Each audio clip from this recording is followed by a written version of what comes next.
Hello, are you considering pursuing a career as an optometrist in United Kingdom? It is an exciting journey, and I must say a very rewarding one at that. Financial benefits, lifestyle benefits, international recognition, and clinical skill benefits. But the question is, are you really a right fit for the UK practice? I want to say here that UK practice is for most people, but definitely not for everyone. And you may be questioning, is the UK practice for me? Am I really a right fit for practicing as an optometrist in the United Kingdom? Now, if that's a question you've been asking, you're in luck, because in today's video, I'm going to be sharing with you the 5 qualities you should have as an optometrist to thrive in the United Kingdom. My name is Dr. Adeze Cosmos, among other things, such as preaching the gospel of Jesus, practicing in clinic. I am the CEO ACN Academy, where we help international optometrists navigate the complexities of the UK qualification system confidently and with clarity. All right, and so having said that, let's dive straight into the video. What are the 5 qualities that you need to check out to see if you are a right fit for UK practice? Number 1, are you able to adapt your clinical practice to a patient care approach? Now, in the United Kingdom, the patient is always right. Some patients do come into the consulting room with all their worries, their burden on their shoulder, they're so angry, and they really lash out at the optometrist. Besides that, it's not really about what you want as a practitioner for your patient, it's all about what the patient wants for themselves.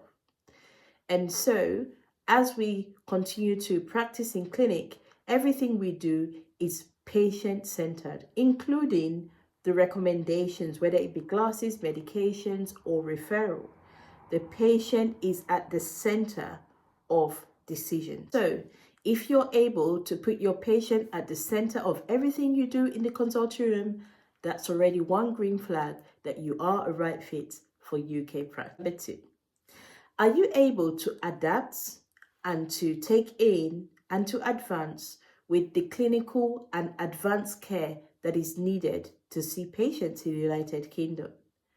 Now, in the United Kingdom, we practice what we call evidence-based practice, and it is mandated by the regulatory body that every optometrist does continuous professional development in order to maintain, the GOC number that is needed for you to practice. And going with that means that as new technologies come out in seeing patients, whether it be a diagnostic machine or, such as the OCT, the Optomap, you're expected to continue to advance, update your knowledge, learn how to, use these equipment in order to continually practice in the UK.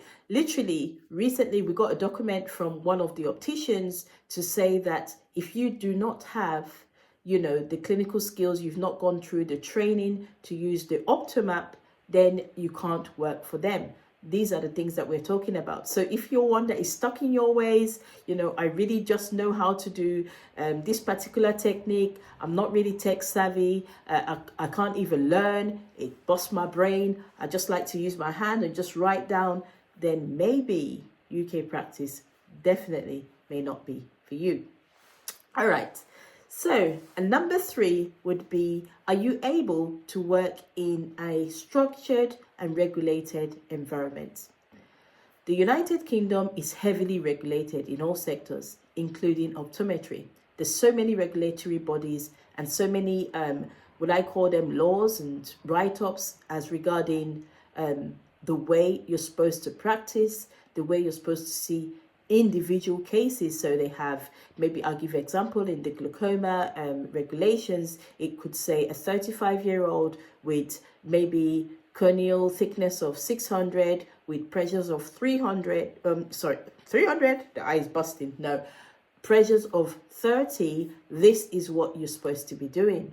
And so it means that as an optometrist, you're going to be reading on, regularly, updating yourself with what these regulatory bodies are saying regarding different diseases, and you're able to implement it in your practice.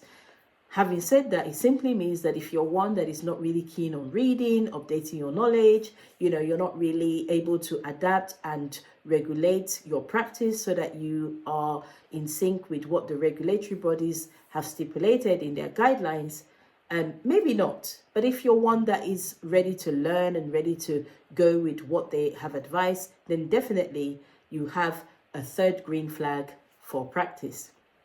Okay, number 4, which is really important, because number 4 is more of a cultural difference, especially myself. I practiced in Nigeria before coming into the UK, and I did find this a little bit weird in a way.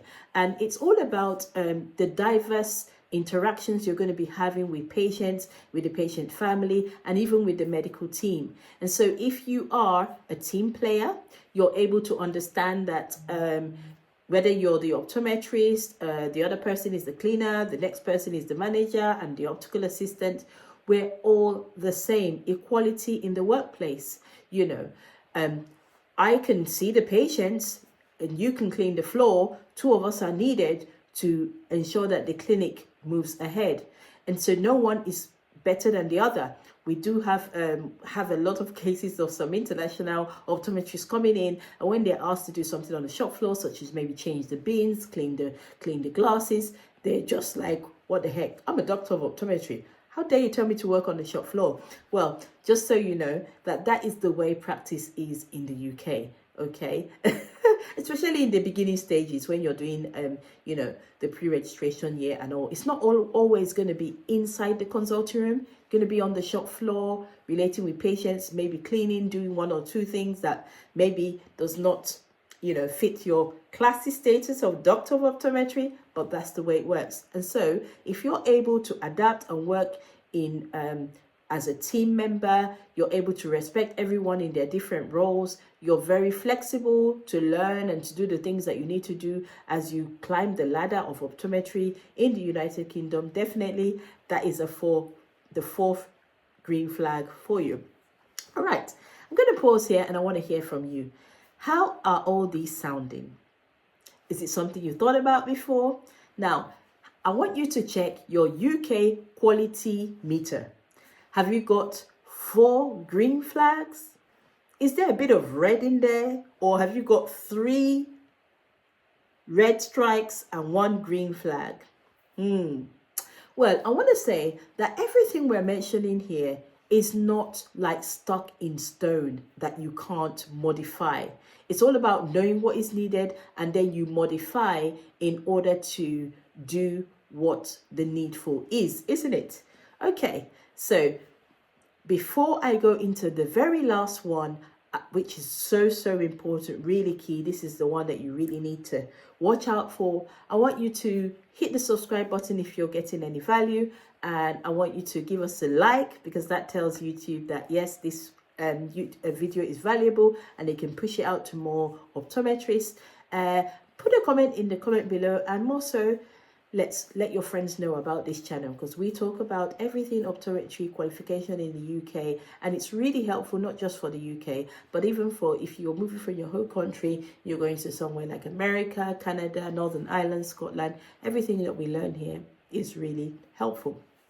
Okay, and finally, depending on the time that you're watching this video, we are doing a masterclass where I will be showing you the 5 steps, the 5 key steps you need to take to navigate UK qualification with clarity and confidence. Now, if that sounds something like what would be of interest to you, maybe you are thinking of qualifying as an optometrist in 2025, maybe you're already in the process, you want to comment masterclass below and I will send you the link. It's literally happening this Thursday, the 23rd of January 2025. Now, if you're watching this after this date, and you want the replay because you want to get that roadmap, you just need to put masterclass in the comments below. So when I see masterclass, I check the date. If it's before, I send you the link, you can register. And if it's after, I'll send you the link and you can watch the replay. Okay, let's dive into number 5. Number 5, have the tenacity to overcome challenges and grow. Navigating the qualification system in United Kingdom is not for babies. Nah. It's rigorous, I would say, because of the processes you need to go through, the clinical skills that you need to demonstrate that you have, and even during your pre-registration year, the number of visits and assessments that you're going to have. A lot of people tend to fret and they drop off along the way. Some people, maybe even after the phase 1 interview and they got some particular outcomes, such as maybe adaptation, they tend to say, oh, this is not for me. So if you are one that knows what you want, you're able to go for it, you're able to overcome challenges and grow, just keep learning and growing, and you see, you know, these, I could call them roadblocks, I could call them challenges, as, you know, just time to pause, readjust, and then do what is needful, and you keep advancing, thereby you're growing, then definitely you've got your 5th green flag. Now, how are all these points resonating with you? I want to know in the comments below. Is there any particular one that is like, everything is fine, but this particular one, not too sure how to go about it? Thank you so much for watching. I hope this has been helpful. I hope you know now whether you are a right fit for the UK practice or not. And I hope that you're not discouraged. Maybe there'll be 1 or 2 red strikes and you can just work on it in order to qualify, in order to get yourself ready to be a good fit for UK practice. And yeah, thank you so much for watching. I'll see you in the next one.